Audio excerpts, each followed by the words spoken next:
All right, so tonight we're going to start into something new. We're talking about living at the speed of change.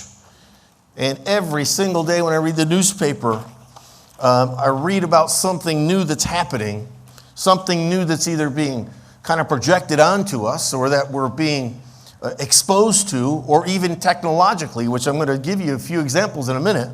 Even technologically, the incredible things that are being proposed for the years, in fact, it's the days ahead of us, and the months and the years. And I'm going to give you a sampler of those things.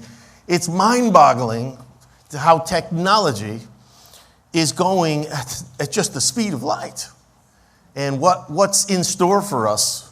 Now, how many of you are old enough to remember when phones were still on the wall with cords on them? I'll even go back further than that. I remember back when I was a kid, we didn't even have phones on the wall. You had little phone tables. And there was these big black phones with huge rotary dials.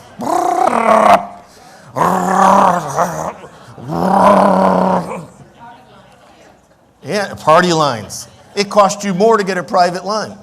Now, some of you had no idea what that means. That means you could be in the middle of a conversation and some clown comes on your line and said, well, are you going to be finished anytime soon? I'm trying to order a pizza here. You say, would you give me a minute? Get off the phone. I'll be off in 2 minutes. You get off. He gets on, orders his pizza. It's crazy. It was called a party line. And it cost you more to get a private line, so a lot of people couldn't afford that. And so when I see what's happening now the kids that are just teenagers now, they don't know any other world. When I see kids that are 4 years old playing with iPads, it blows my mind. Now, I like it, and yet I hate it at the same time. Because any time that you go the way of electronics, you lose a lot of creativity and a lot of physical exercise. I don't see any kids playing out in their neighborhoods anymore, that's for sure. If they're not playing organized sports for a school, I just don't see them outside. But I can pretty much guess where they are, exercising their thumbs. And that's not good. There's a huge downside to that. But nevertheless, this is the world that we're being thrust into here. And so the key is being able to flow with change without letting change take you away. And get you so consumed with trying to keep up with every new thing that's coming onto the market, every new thing that you're being told, oh, you need this, you need this, you need this, that you lose sight of what your priority should be in this life as a Christian. And your priority in life is not keeping up with the very latest technology. Every single time a new product comes out, I gotta have that. I only have an iPhone 6, get rid of it. Excuse me? And so we have to be careful that we don't get so consumed with what's going on around us that we lose a sense of priority. And that is so easy to do. How many of you know that at Christmas time, in a lot of families, the priorities are so far out of whack, it's not funny. Under this Christmas tree, which is usually tin or blue or whatever it is now, red, you have this pile of gifts like that. And outside of that, families don't even eat dinner together all year long. And yet, so Christmas is this huge event that's absolutely meaningless other than a transfer of gifts. I would say that's a priority that's completely out of whack. And the whole meaning of Christianity is not a snapshot at Christmas time. It's a life well lived. It's a quality of life that only Jesus can provide. It's an experience of life. It's a depth of life. It's a fulfillment on the inside that only He can give. It's a whole life experience, not a Christmas photo album. You still here tonight? Okay, good. I thought you left. So, we're going to talk about living at the speed of change. And I said in just a few minutes, I want to give you just a few looks ahead as to what we're going to be facing. Some good, some not so good, and some I guess we'll find out together. But let's look at the top of our outline here. I've taken it from the book of Daniel. And when Daniel was a young man that was taken away into captivity from Israel, and he was taken captive into this place called Babylon, which ironically is modern-day Iraq. And it was as messed up then as it is now. And so this place called Babylon was a very godless society. It was ruled by a king named Nebuchadnezzar. There were other kings as well that came along, Darius and other kings like that. But anyhow, Daniel finds himself as a teenage boy being taken away captive when the nation of Babylon overtook Israel. They invaded Israel. Israel was not right with God, and so the Lord allowed them to be vanquished and overtaken. Jerusalem was ransacked. Solomon's temple was demolished, and things were in a mess. And of course, they're taken captive and in 3 waves out of Israel. And in that first wave of people, Daniel finds himself as a teenager being taken into this place. And as he's there, the king puts out an edict to his crew, and he said, look, I want you to go among the Israelites that we've snatched. And I want you to look for the sharpest, good-looking, get a sense of the young people that you feel like have mad potential here. And then I want you to take those people and I want you to bring them through reprogramming classes. And basically, I want you to teach them the wisdom and the literature and the philosophies of the Babylonian culture. And while you're doing that, I want you to change their names and no longer address them by their Hebrew names, nor allow them to address each other by their Hebrew names. But let's give them Babylonian names because we want to change their identity. And so they try this baloney with these guys, and Daniel heads up his crew of people that were going to have no part of that. And you see in chapter 1, Daniel refused to be bribed by getting the best of foods and the best of wines and the best of clothing and essentially a soft life if he would only go with the king's program here, the king's agenda of forgetting the Lord God of Israel and forgetting his own ancestry, denying it. And the Bible says that Daniel purposed in his heart that he would not defile himself with that kind of activity.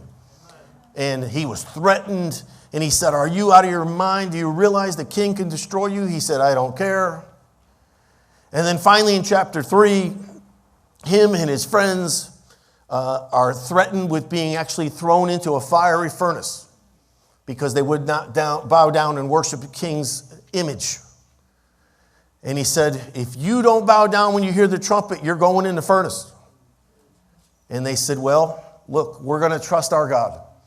He's able to deliver us, but even if he chooses not to, we still win.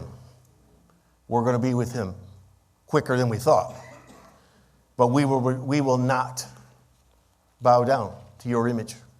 He said, okay. So they blow the trumpet. Sure enough, these guys don't bow down. And so they take them and they throw them into this furnace.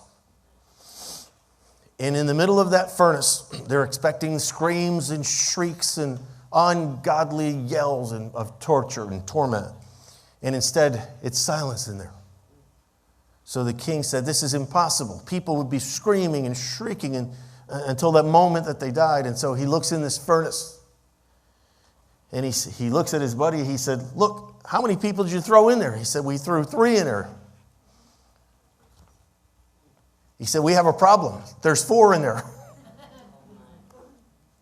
And the 4th one looks like the Son of God. And unbelievably, Jesus meets them in that furnace. And they come out of the furnace. And of course, there's virtually a national revival that breaks out when that kind of report turns loose. But the Lord is faithful. Now, in the middle of chapter 1 and chapter 3, we have this text here in chapter 2, where Daniel finds himself in captivity, and the Lord wants to use him to interpret dreams and to be very prophetic, even in his time of captivity.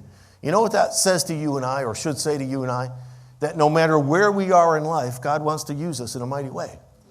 Don't ever discount where you find yourself and what you do for a living. Well, I only do this. Don't say that. Don't say that about yourself. If you're there, just believe that you're there by God's design.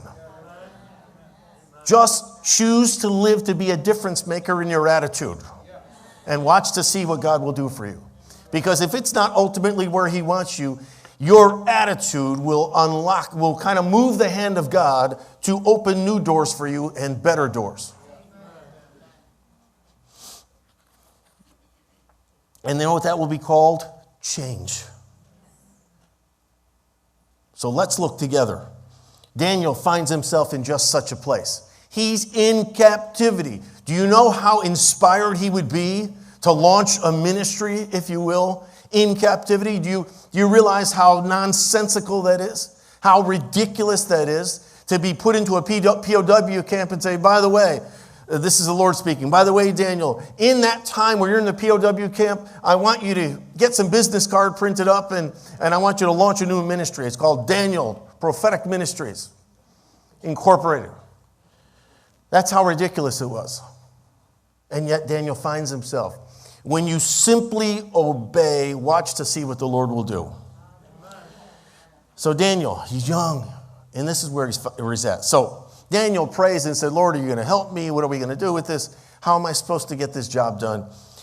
And so let's read the top of our outlines there. Daniel answered and said, blessed be the name of the Lord God forever and ever, for wisdom and might are his. Now listen what it says next. He changes what? The times and the seasons, both in our lives as well as in the earth. How many of you know that the greatest president on the planet now, the greatest king, the greatest ruler is nothing in comparison to who the Lord is? Because they can get up one day and they can say, I got my nuclear arms, I got this, I got that, and that day drop dead of a massive coronary. So who's really got it going on? Nobody human, that's for sure. He rules and reigns. And this king Nebuchadnezzar found out the hard way. You see, Nebuchadnezzar first got humbled when he saw God move for Daniel and his crew. But then Nebuchadnezzar got puffed up and arrogant. And he came out onto his porch one day of his palace. And he looks over this great city of Babylon, which be the equivalent of looking out over what was once Baghdad. And he says to himself, he said, look at what a great kingdom I've built. And that day the judgment of the Lord fell on him. For 7 years, the guy wound up eating out in the fields with the wild animals. 7 years. Why? The judgment of God fell on this guy for being prideful and arrogant and not learning his lesson the first time around. So human rulers are nothing. The Lord changes the times and seasons. He removes kings and he raises new kings up.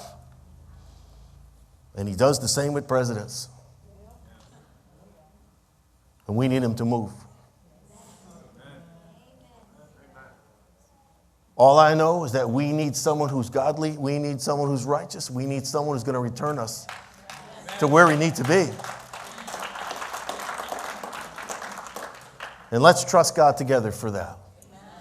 When I see a picture, I just saw a photo recently of Ronald Reagan, and it shows him on his hands and knees in his office, Bible open, crying out to God for wisdom to lead America. And I said, dear God, bring us back. Bring us back to a time when our leaders pray and need you. Can we pray that together? It should be a prayer for every Christian.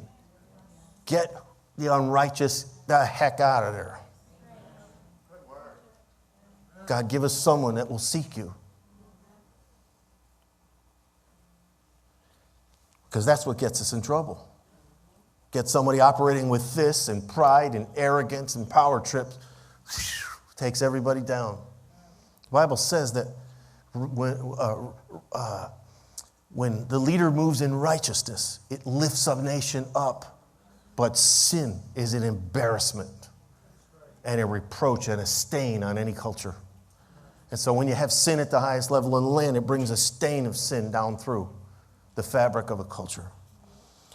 So let's return to righteousness. And Daniel, but I want to tell you something. In the middle of that unrighteous territory, that unrighteous land, under an unrighteous ruler, the Lord used Daniel in a mighty way, and God dealt with the kings. Understand with me tonight that our chief task in life is not to be in the political arena. You know, worried about politics. Listen, worry about being a good Christian first.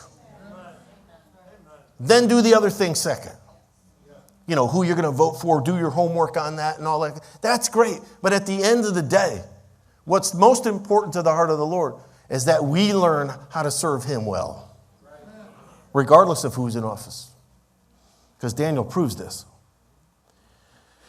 He removes kings and he raises other kings up. He gives wisdom to the wise and knowledge to those who have understanding. Isn't that strange? He doesn't say he gives wisdom to the unwise. He gives wisdom to the wise and he gives knowledge to those who have understanding. The application of that is this. If you want more understanding, then seek God for the basic understanding and apply that stuff. If you want more wisdom, then move in the fullness of the wisdom you have today. And you'll get God's attention. He reveals deep and secret things. He knows what is in the darkness, and light dwells with him. And Daniel says, I thank you and I praise you, O God of my fathers, for you have given me wisdom and might. Isn't that a great passage right there? Now, let's look at our introduction here, and then I'm going to give you a few examples of what I was referring to before. Let's read a couple of these quotes together. Henry Emile said this, all appears to change when we change. James Baldwin, great author, said this, any real change implies the breakup of the world as one has always known it, the loss of all that gave one an identity, and the end of safety. That's why change is so threatening to most people. Most people, studies have shown, most people hate change because of these very reasons. It's what change triggers and signifies in the human mind. It implies the breakup and the shakeup of the world as we've known it. It implies the loss of something instead of turning your mind to say, but it means the gain of something new. Heraclitus, ancient author, said this, and philosopher said, all things are in motion and nothing is truly at rest. All right, this was thousands of years ago this guy said this. All things are in motion and nothing is truly at rest. And he gives this example. You cannot go into the same exact river twice. What he means is you can walk in the Connecticut River, but you can't walk and touch the same water in the same exact place that was there last year. Why? Because the rivers always flow to the sea. And that's the way our life should be. Input and outlet. Marcus Aurelius said, observe how all things are continually being born of change. And forgive the typo here, I'll get to it in a second. Whatever is in some sense the seed of what is to emerge from it. That what we see today is generally, you'll find, it's a seed of what's going to happen tomorrow. Hello? You with me?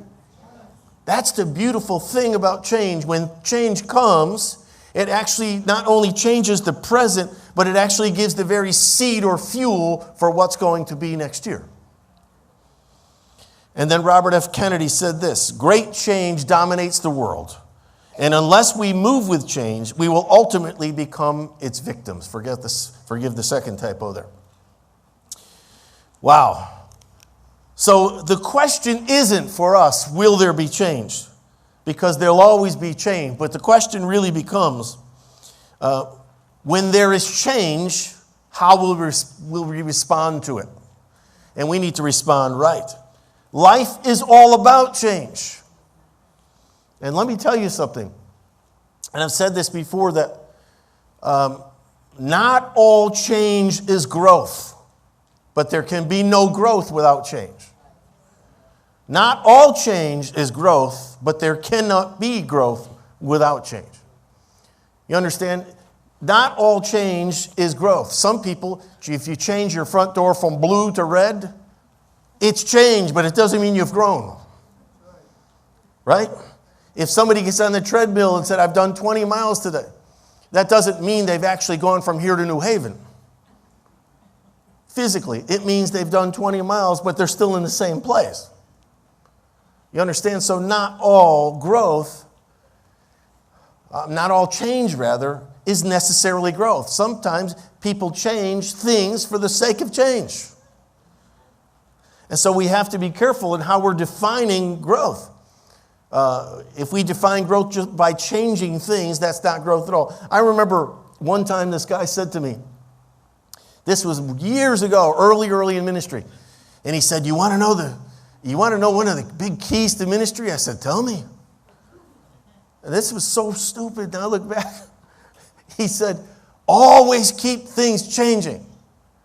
All right, now I'm trying to wrap my head around this. I said, okay, all right. What do you mean by that? He said, every week, let there be something new. And I thought, well, like what? Change the stage one week, change the lights the next, change the bulletins the next, change the carpet the next. And what happens when I run out of those things? Well, then start all over again. And I said, well, what am I doing there?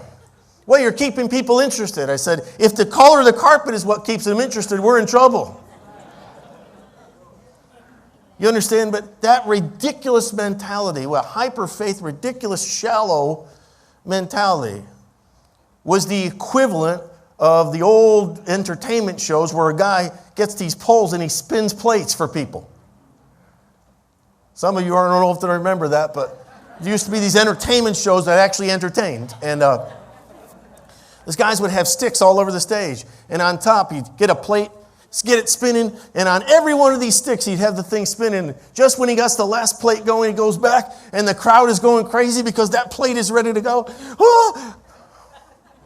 And finally, when he gets them all going, the guy's ready to have a coronary, but everybody claps. That's what he did. That's what this guy did. And I said, but that sounds like ministry is being reduced to plate spinning. And he didn't even know what to say to that. I said, I'm not doing that. When I feel like change is necessary and it actually has something to do with growth, we'll do it. But I'm not going to play those games.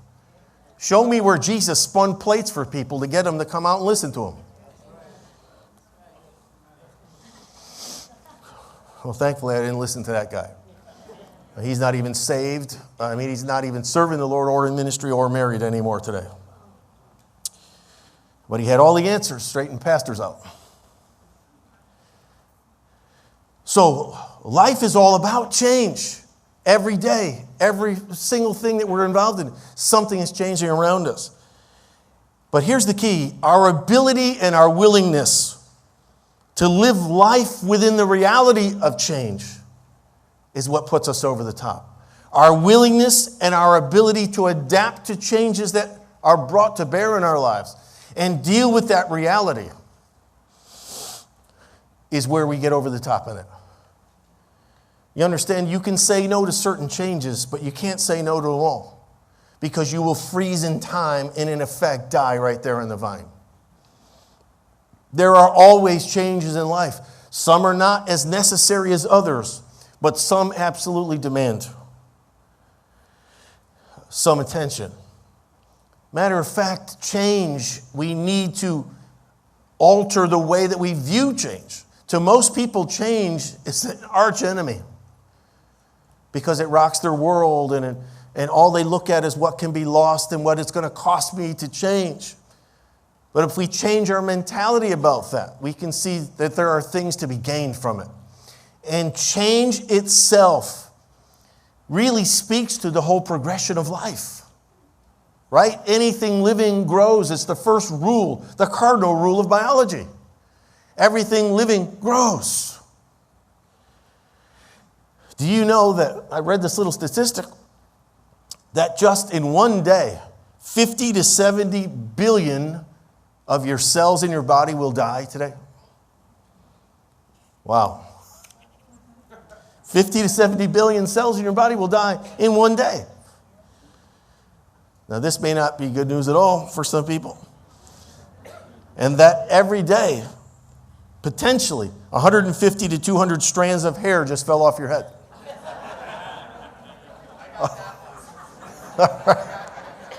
Now, some of you already noticed that. All right. All right. Yeah. So our children grow up. It's called change. Anybody notice your children, how quickly it seemed like they've grew up? In just a few moments, in the blink of an eye. And how did they get to be teenagers? Now we're in the case where how did they get to be married? And now we're going to be grandparents. Wow. And then you go into the workplace. The whole workplace is shifting and changing and morphing. Some are just expanding, downsizing, and shrinking away. But change is like a mirror as well. It's really an example of the fact that there's a progression in life of forward movement that needs to take place. And we can't move forward without some aspects of change. Otherwise, you're just stuck in, you're in history, not in the future. And I'll tell you what, we serve a God of the now. I am that I am. We serve a God of the now.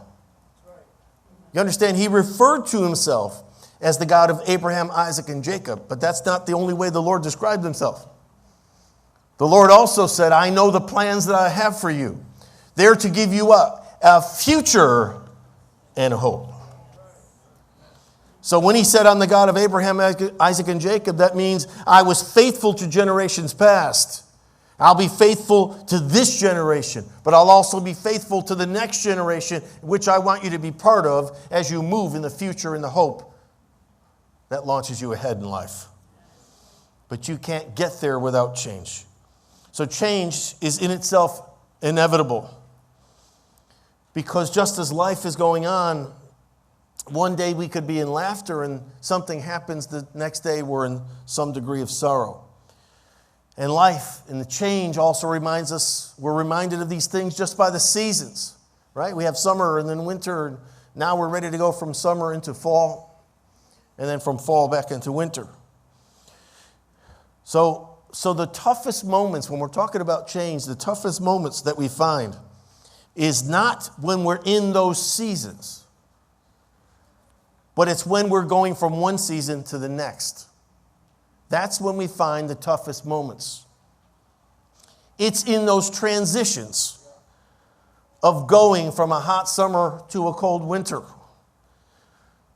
Or maybe from a great relationship to a not so good relationship, or from this to that. It's in those seasons of transition. That's where we find our greatest challenges, dealing with the uncertainties of what lies ahead. Anybody ever had trouble, just a little trouble, trusting God with something that you know is up there, but you can't put your finger on it, you can't see it?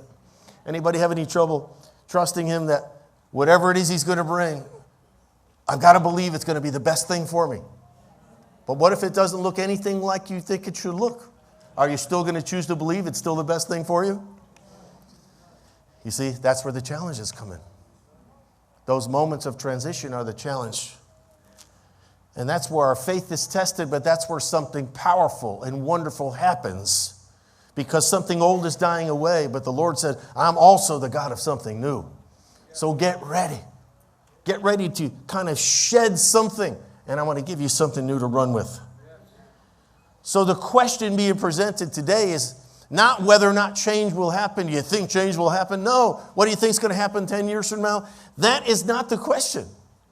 The question is, no matter what things look like, how will we respond when change knocks on the door of our life? Right? So, let's go to our points here on our notes. Oh, actually, wait a minute. I told you I want to give you some future shock stuff. These will blow your mind. What's coming up? Next year, they're projecting the following things. That personal 3D printing, which right now is just reserved in certain sectors, but they're planning on blowing personal 3D printing out to the general public. If you don't know what that is, it's an unbelievable machine that can actually bring things in 3 dimensions from nothingness into existence with a machine. It's going to be an incredible thing. If you've never seen any examples of it, check it maybe out on YouTube if there's something on there. Check out 3D printing. It will blow your mind. By next year, late next year, you know what's supposed to become standard fare? Space tourism will enter the mainstream. Right now, it's a little expensive to go on this vacation, but it's about $25 million. So not a lot of people are taking advantage of this great vacation opportunity. You get to chill out at the International Space Station. You do. But it costs you $25 million to get that trip. So it's an incredible experience. Can you imagine doing that, though? If you had that kind of money. However, they're making adjustments to the market there where space tourism packages are going to begin to range from $10,000 and up. Now, that makes it affordable for, I would say, a lot more people than $25 million. What about you? So in case you're worried about your next vacation spot, in fact, I can think of a few people, I'll pay their way.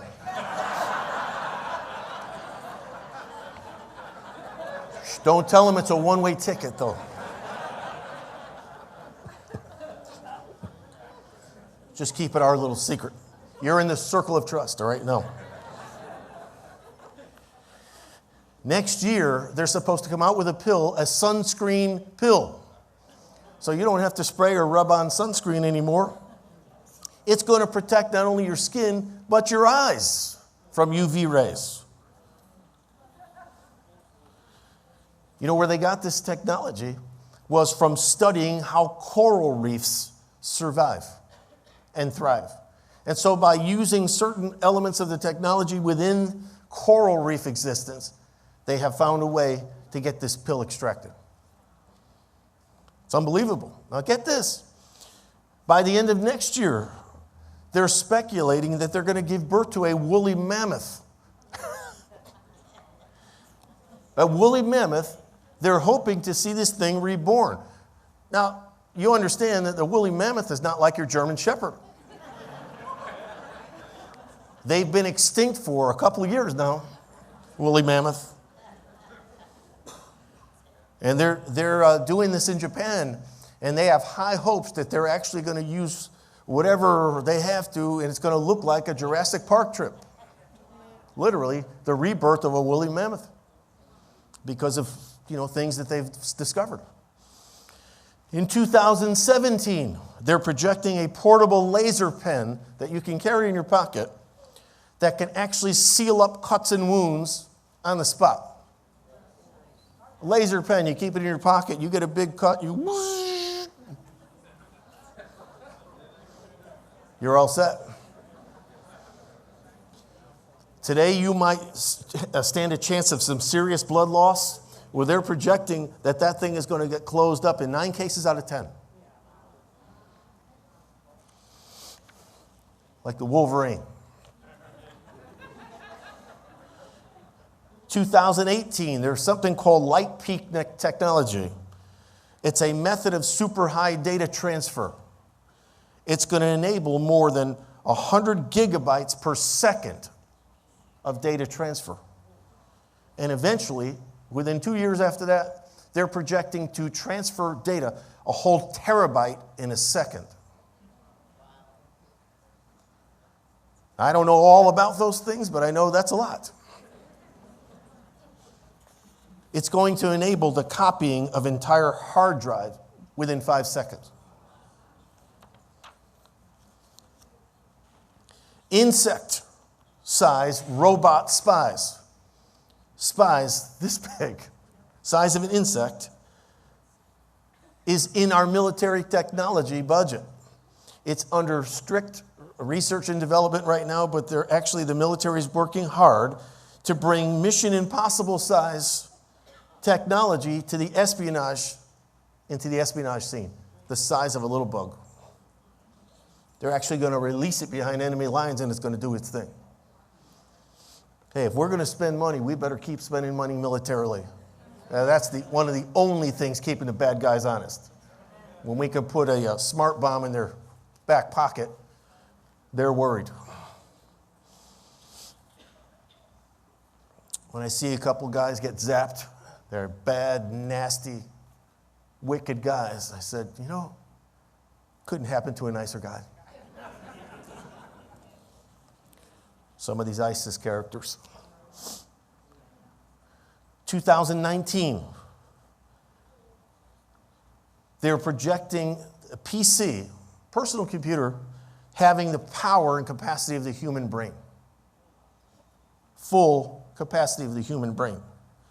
According to Ray Kurzweil, who has a better grip on future technology probably than anybody else in America, says the law of accelerating returns will usher in an exponentially greater amount of computing power than we've ever seen in the earth before.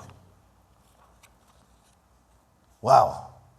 I was looking at a series of snapshots today, and I saw one from 1969 when they landed the Apollo guys on the moon, Neil Armstrong and those guys. And they had a whole room full of gigantic computers.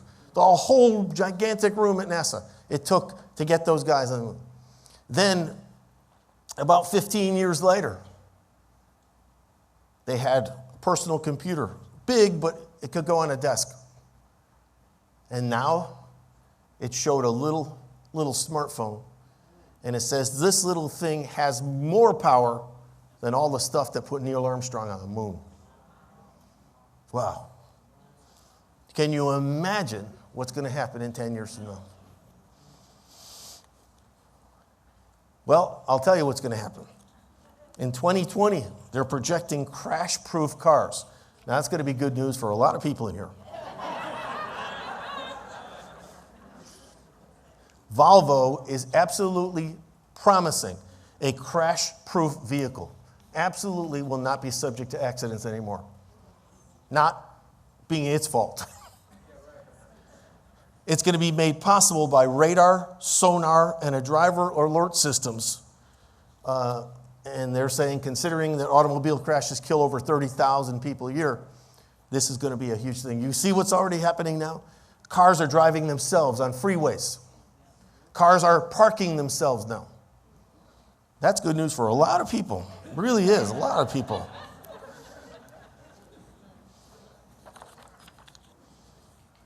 Biotechnology.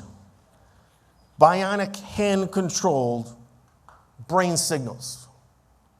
And if I could show you this picture, they're creating hands that look like Arnold's hands in the Terminator. They cover it with the skin, but when you peel it off, it looks exactly like the Terminator's hand. And it's going to be wired straight into the central nervous system, and brain impulses will actually make the hand move. No machine. How's that for? In the architecture, in Dubai, as we speak, developers are building a series of towers that belong all to the same structure, but a series of 5 towers that rotate. Can you believe a huge skyscraper that rotates? Well, they're building 5 of them.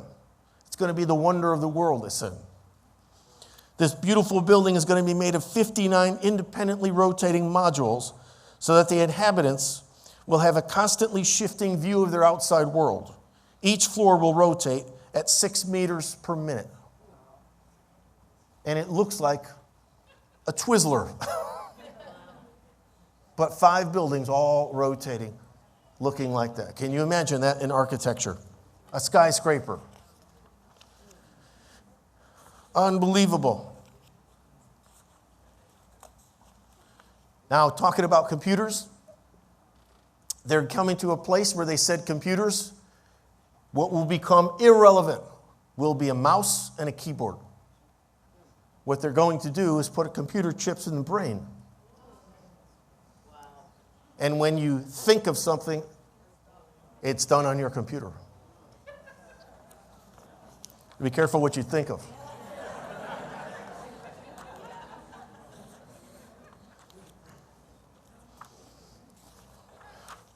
Let me tell you, they're already doing this stuff. What they're projecting is in the health area. It says, while we still can't cure the common cold, a company named Organovo has developed the first commercial 3D bioprinter that builds custom organs cell by cell. Each individual cell is based upon sample cells from the body of the customer. And they're reporting that veins and arteries will be freely available within 5 years from now. Veins and arteries made by a machine. And hearts and livers 10 years from now. Isn't that incredible? And of course, robots, that's a world of its own. All of that's already happening. They got robots now that can walk and run. And last but not least, for those of you who hate to iron, your answer is here. Fiber-based technology in clothing is going to become a thing in a few years. It's actually going to have clothing that will build up electrical energy from physical movement, ultrasonic waves, and even blood flow. If we can combine, he says, many of these fibers in double or triple layers of clothing, we actually will provide a flexible, foldable, wearable power source that, for example, would allow people to generate their own electrical current while walking. And they're going to have waterproof clothing that actually can be submerged in water for 2 months and remain dry to the touch. If you're old enough to remember, that's the Jetsons.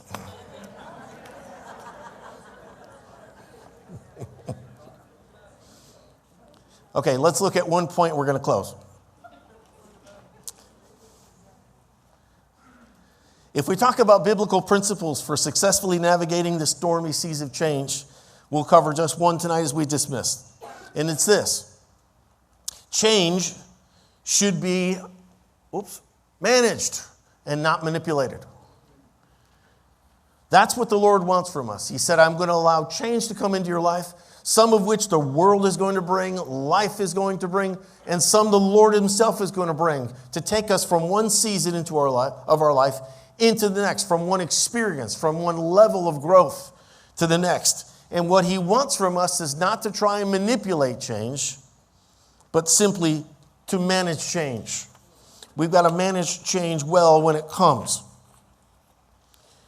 The Lord loves us so much, he doesn't want us to stay the same all the time. He doesn't want us in a stagnant faith. He doesn't want our lives to be in a stagnant place. And so he will allow things to come to shake up the status quo. A lot of times when he does the shaking, we don't like that. Sometimes when something comes to shake something that's stable, we say that's a disaster. And yet when you see it years from that point, you realize, had that not happened, I never would have met this person. That would have never happened. This wouldn't have happened. I wouldn't have been forced to get out of my comfort zone in this area, and therefore I wouldn't have gone to school or whatever. So something has to happen for something else to be set in motion. And it's all in how we look at it. And we've got to start to change our mindset now before changes are brought and thrust upon us. Because then when they come, we're looking for possibilities instead of Band-Aids. Or ways back. Sometimes the Lord says, the key in life is learning which bridges to cross and which to burn. You get that? And that's where wisdom needs to come in and sensitivity. Some bridges need to be burned. And some just simply need to be crossed. Look at what Solomon said there on your notes. He said, to everything there's a season, and there's a time for every purpose under heaven. Then he gives some radical examples of extremes. He said there's a time to be born and there's a time to die. There's a time to plant and there's a time to pluck up that which has been planted. There's a time to kill, a time to heal, a time to break down, and a time to build up. And he gives a lot more examples, but I've just kind of cut it short because you get the point. But look at the point that he's really making through these extreme examples and parallels. It's the last few words of this passage. He said, He has made everything beautiful in or for its appointed time. So that means that there's a beautiful thing about getting an opportunity to plant. But there's something equally as beautiful about harvest time. What is planting time really symbolic of? It's new beginnings and new possibilities, right? It's the time when you're working. It's the time when you got to plow the field, get the junk out of it, plow it up over, take the time, work the furrows, get those seeds in there, cover them up, water them, fertilize them, take care of those things, all with a view toward the possibilities of what could be. How many of you know that a good farmer doesn't go out in the field and just start throwing seed randomly and then complain that the seed's defective? No, you got a defective farmer. See, you have to work and be diligent and take care of possibilities if you want those possibilities to become seeds. And so you are managing things well instead of trying to manipulate something and always play the angles. Let me see how little work I can do and how much money I can get paid to do it. No, that's too much of a mentality in our culture. You can't go there. Dwight Eisenhower said this years ago. He said there are no such things as major victories at bargain prices. There are reasons for success, and they will always be reasons for failure. I'm going to say that again. There will always be reasons for success, and there will always be reasons for failure. You got to have the guts to look at it and find out why. Now, you could do the cop-out route. He got lucky. Okay, let's get that all out of the way. All right, he got lucky. What about you?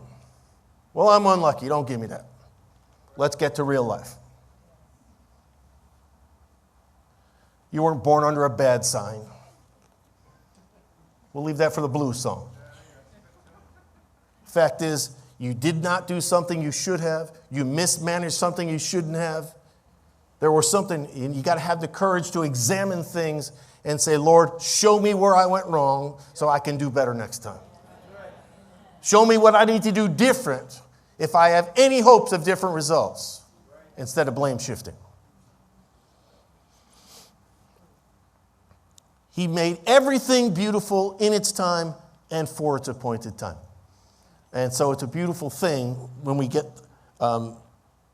allow the Lord to be who He wants to be in our lives and let Him do something through us. And look at the second scripture. We're going to stop right here. Solomon goes on to say out of chapter 7, he said, accept the way God does things, for who can straighten what He has made crooked? Let me tell you, when God makes something crooked, you're never going to straighten it out. Enjoy prosperity while you can. But when hard times strike, realize that both of those seasons, both of those experiences came from God. At the very least, He allowed it. It doesn't mean it's bad. It means it's an opportunity for change. Remember that nothing is certain in this life. Now, obviously, he's writing from a place of an Old Testament understanding. He's writing from a human standpoint only. What is not certain to us is our ability to see miles down the road. But God's got the perspective where He sees the end from the beginning. So it's not about our ability to see, it's our ability to trust Him. Does that make sense to you? All right, our time is up. So we had a great time tonight. Thanks for coming out, everybody.